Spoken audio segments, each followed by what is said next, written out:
Assalamualaikum warahmatullahi wabarakatuh. Waalaikumsalam warahmatullahi wabarakatuh. Alhamdulillah wassalatu wassalamu ala sayyidina Rasulillah sayyidina wa maulana Muhammad ibn Abdullah wa ala alihi wa sahbihi wa mawala. La haula wa la quwwata illa billah, amma ba'd. Bapak-bapak, ibu-ibu, saudara-saudara kaum muslimin rahimakumullah.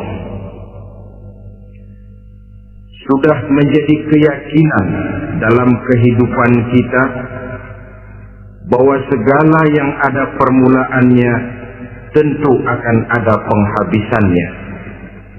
Setiap yang punya awal mesti akan punya akhir. Tidak ada keabadian dalam kehidupan dunia ini. Semuanya datang dan pergi silih berganti, berubah oleh pergeseran masa dan pertukaran waktu. Demikianlah kalau kita mau merenungi kehidupan dari alam di sekitar kita. Sejak dari kehidupan tumbuh-tumbuhan, binatang, sampai kepada kehidupan kita, makhluk bernama manusia. Lihatlah kita manusia misalnya. Dimulai sejak kita terlahir ke alam ini, keluar dari alam rahim ibu, menjadi bayi yang merah tidak berdaya, untuk kemudian berangsur meningkat menjadi anak-anak. Dari kehidupan anak-anak berubah lagi kita menjadi remaja dengan segala keceriaan dan kelincahannya, dan dari masa remaja naik lagi kita memasuki usia dewasa, untuk kemudian berangsur memasuki hari tua. Lalu setelah kita memasuki hari tua, sehari, seminggu, sebulan, setahun, sampailah kita kepada batas waktu yang telah ditentukan oleh Allah, yang dinamakan ajal, dan bertemulah kita dengan yang disebut maut. Ini merupakan kepastian dalam kehidupan. Kalau saja kita mau merenung perubahan-perubahan yang terjadi pada diri kita, seharusnya membuat kita insaf dan sadar. Di kala remaja kita begitu lincah, punya rambut yang hitam ikal berderai, punya lesung di pipi, punya senyum yang indah menawan setiap orang yang melihat, punya kulit yang kencang dan bersih. Manakala kita memasuki hari tua, perubahan frontal pun terjadi. Kulit mulai jadi keriput, rambut yang tadinya hitam ikal berderai mulai memutih, nikmat berkurang, gigi yang tadinya utuh dan sanggup mengunyah apa saja, satu demi satu permisi meninggalkan kita. Sangat boleh jadi dikala remaja kita senyum semua orang terpikat. Dikala hari tua dengan kulit yang keriput dan gigi yang tidak ada lagi, manakala kita senyum mungkin orang bakal lari dari sekitar kita. Kemana keindahan yang tadinya begitu menawan? Kemana senyum lesung pipit yang tadinya menarik perhatian orang? Pergi meninggalkan kita, berubah oleh pergeseran masa dan pertukaran waktu. Nah, bila maut datang menjemput kita, selesailah kehidupan sampai di situ? Ternyata belum. Kalau lahir merupakan perpindahan hidup dari alam rahim ke alam dunia, maka mati hakikatnya merupakan perpindahan hidup dari alam dunia ini ke alam kehidupan yang berikutnya yang dinamakan dengan alam barzakh. Andai kata hidup cuma sekali, secara moral kita sanggup berkata, alangkah tidak adilnya Tuhan. Kenapa? Dalam kehidupan ini kan aneka ragam terjadi. Ada orang yang zalim, ada orang yang dizalimi. Ada orang yang membunuh, ada orang yang terbunuh. Ada orang yang kaya, ada orang yang miskin. Ada orang yang jujur, ada orang yang menghalalkan segala cara. Sehingga banyak ketidakadilan yang terlepas daripada pengadilan dunia. Lalu orang pun bilang, di dunia ini katanya banyak pengadilan tapi sulit keadilan. Di dunia ini mudah mencari pengadilan tapi sulit untuk mencari ketidakadilan. Andai kata hidup cuma sekali, tidak akan ada hidup sesudah hidup yang sekarang ini.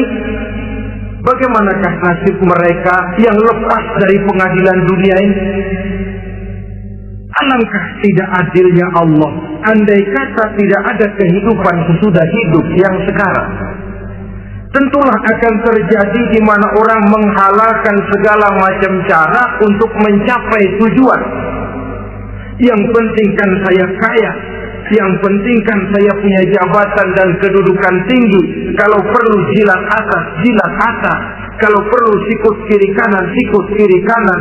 Kalau perlu injak bawah, injak yang bawah. Ini prinsip daripada orang-orang komunis. Dan pantas karena mereka tidak percaya kepada kiamat. Pantas karena mereka tidak percaya akan adanya kehidupan sesudah hidup yang sekarang ini.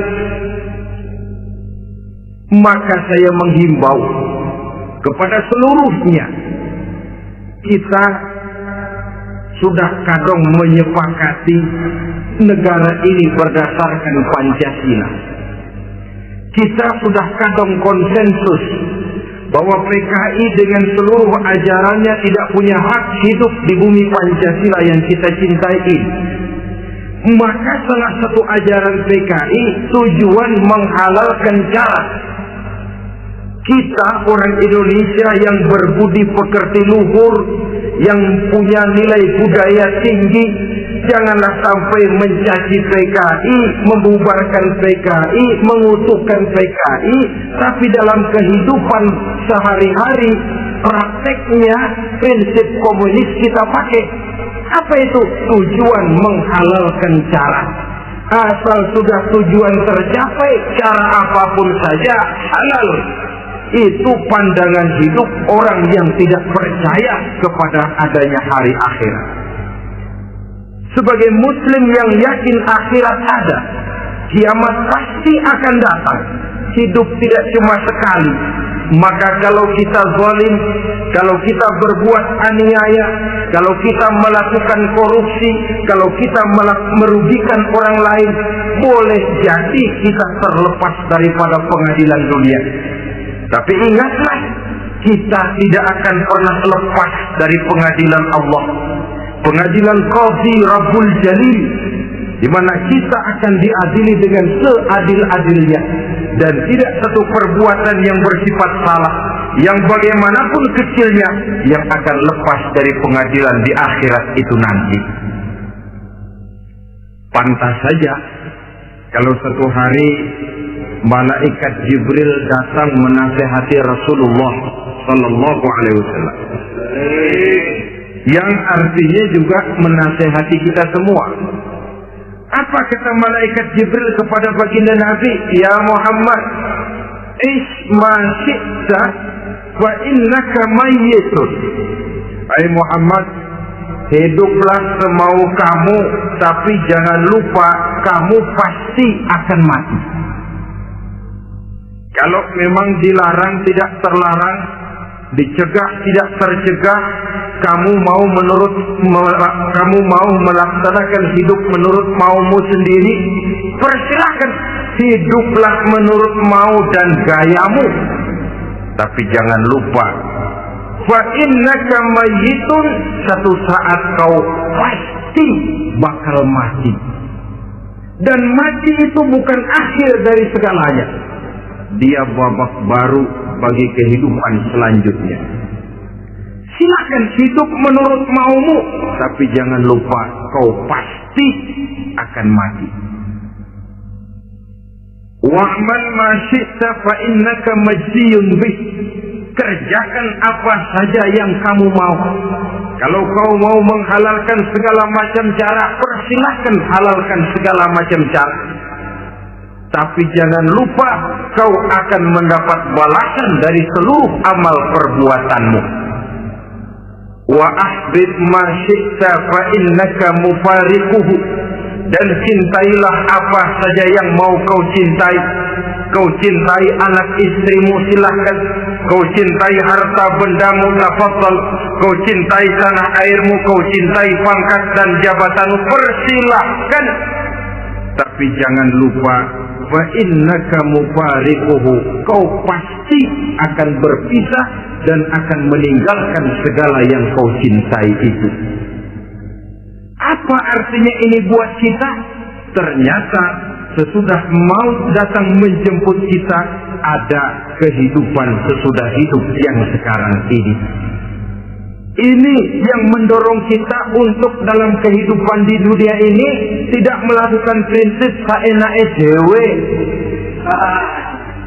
semaunya sendiri saja, asal perut kenyang, asal pangkat tinggi, asal harta dapat. Masa bodoh dengan merugikan orang lain, masa bodoh dengan menipu orang lain. Iku jenenge saenake dhewe. Muslim tidak diajarkan.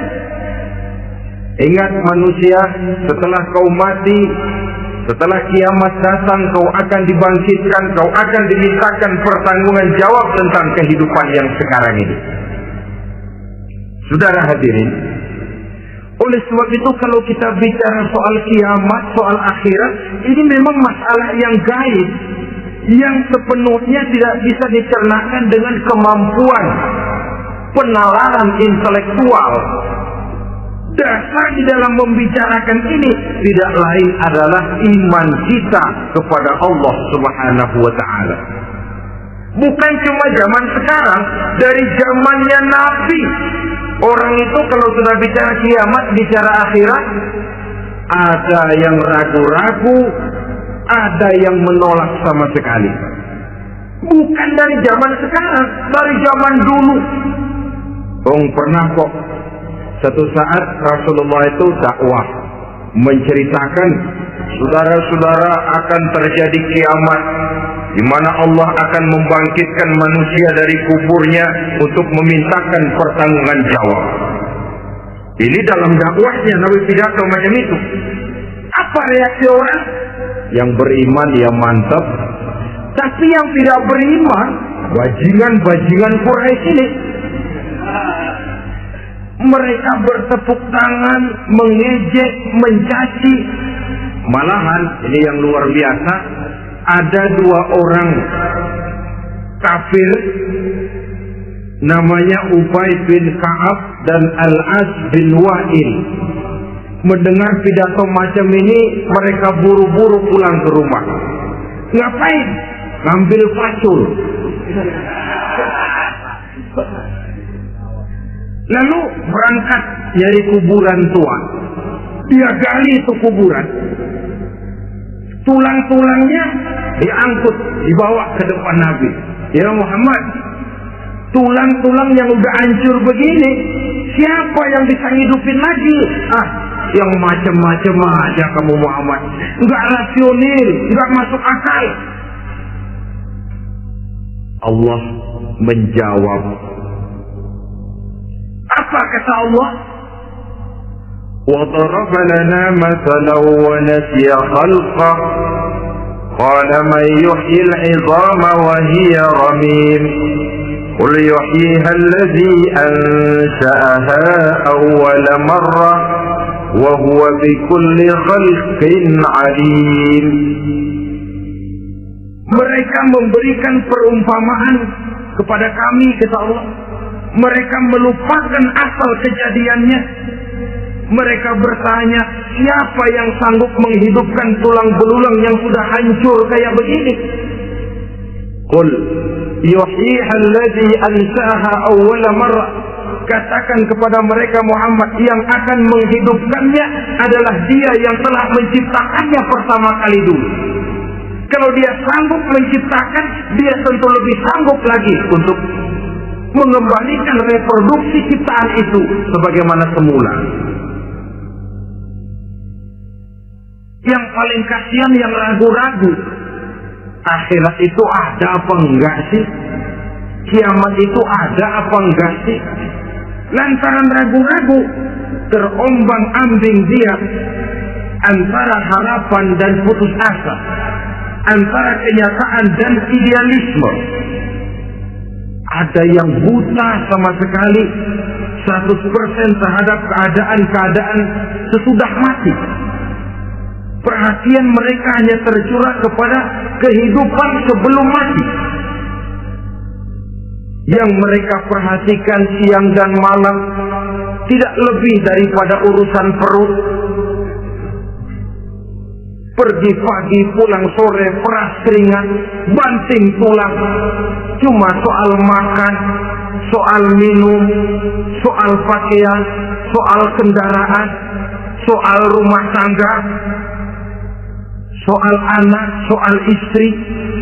Yang mereka pentingkan hanya soal-soal politik misalnya, ekonomi, pembangunan dan industri.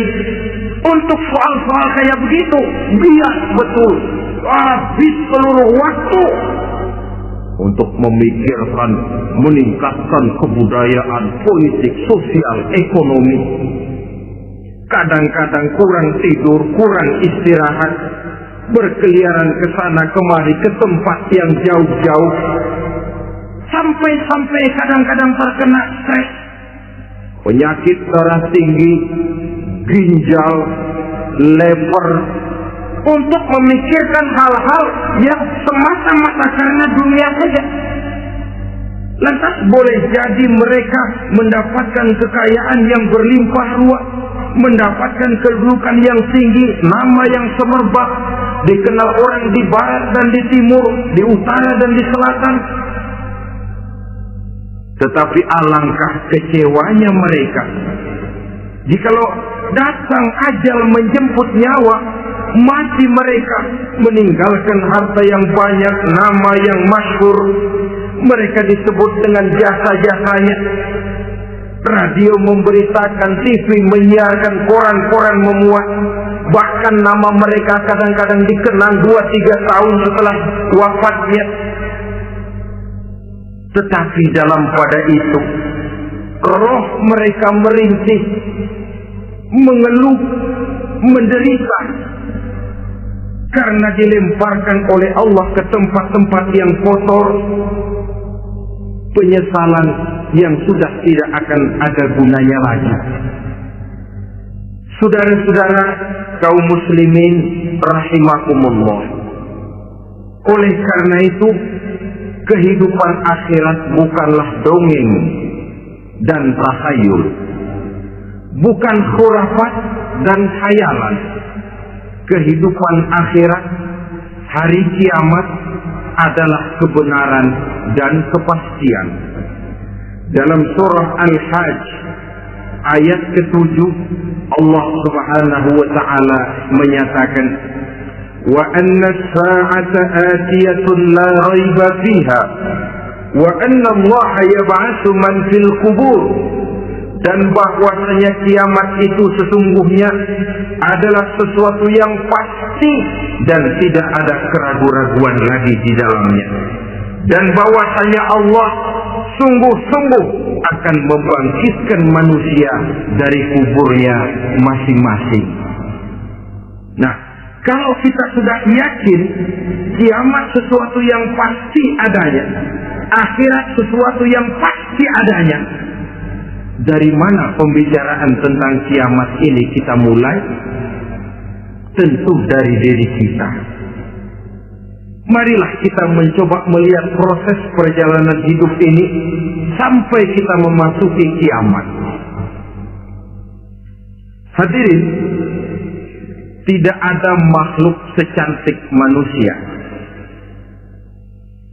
Tidak percaya, pernah ke Ragunan? Saudara masuk ke kebun binatang, segala macam makhluk ada di situ, ratusan macam jenis binatang. Bandingkan dengan saudara, kira-kira cakep mana?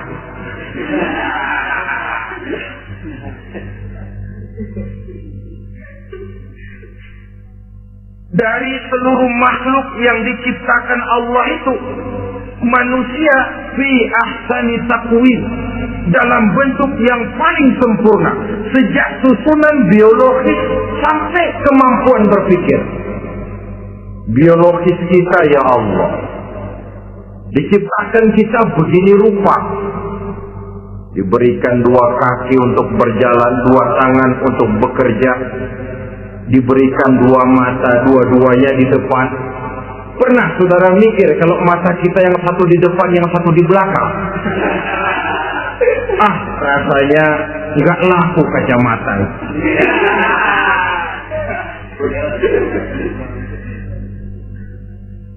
Diberikan hidung dengan 2 lubang. Tahu betul Allah ke bawah lagi lubangnya. Coba pikir kalau lubang hidung kita menghadap ke atas. Aduh, kalau musim hujan repot jagain hidung. Laqad khalaqnal insana fi ahsani taqwim. Sungguh telah kami ciptakan manusia dalam bentuk kejadian yang paling sempurna ketimbang makhluk-makhluk Allah lainnya. Nah, kesempurnaan manusia ini oleh karena hidupnya terdiri dari 2 unsur pokok.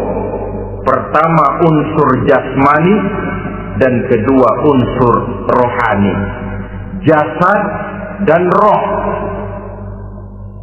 Jasad yang terlihat sekarang ini, potongan saudara yang ngejedok di depan saya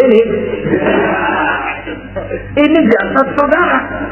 Ini yang berasal dari saripati makanan yang dimakan oleh bapak ibu kita. Lalu hasil kerjasama yang baik antara ibu dengan bapak, terwujudlah kita. Kalimat langsungnya jasad ini berasal dari tanah yang tadi berubah dari bayi, remaja, dewasa, meningkat hari tua. Yang berubah itu jasmani kita. Kenapa? Karena jasmani itu materi, benda, daya tahannya terbatas. Dia berubah oleh pergeseran masa dan pertukaran waktu. Apa ada orang makin tua makin cakep? Jasmani oleh karena dia materi, dia berubah oleh pergeseran masa dan pertukaran waktu. Nah, yang menyebabkan jasmani itu bergerak karena ada ruh di dalamnya. Ini yang menyebabkan kehidupan. Ini yang menjadi sumber kehidupan, pusat kesadaran dan pengertian dalam kehidupan manusia. Tanpa roh dalam diri kita, maka jasad kita, pernah lihat orang mati? Itu kalau orang mati, coba perhatikan. Apanya yang kurang? Kupingnya masih ada, tapi sudah tidak sanggup mendengar. Matanya masih lengkap, tapi tidak mampu melihat. Jangankan melihat, terbuka saja tidak. Mulutnya masih ada, tapi sudah tidak bicara lagi. Telinganya cukup, tapi tidak sanggup mendengar. Kakinya lengkap, tapi tidak mampu lagi berjalan. Apa penyebabnya itu? Ternyata jasmani kita, jasad ini, manakala sudah ditinggalkan oleh roh, dia tidak akan bisa berdaya apa-apa. Tidak mampu berjalan, tidak pula berbuat, tidak pula bekerja apapun saja. Saudara-saudara, dua-duanya punya kebutuhan. Jasmani ada kebutuhannya, rohani pun ada kebutuhannya. Jasmani yang jelas perlu makan, perlu minum, perlu tidur, perlu pakaian, dan sebagainya.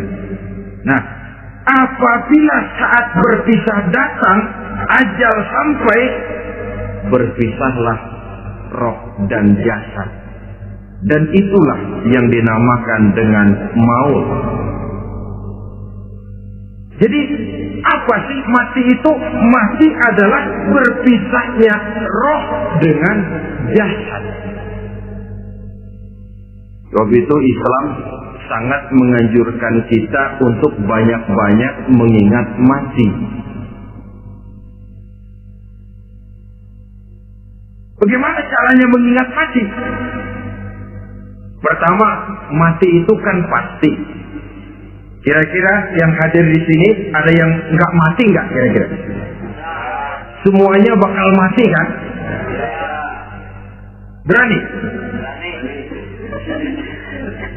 Sekarang mau? Saudara, sebenarnya kalau kita merenung lebih jauh, orang itu tidak perlu takut mati. Walaupun tidak boleh terlalu berani menghadapi mati. Karena bagaimanapun takutnya kita kepada mati, toh dia pasti datang.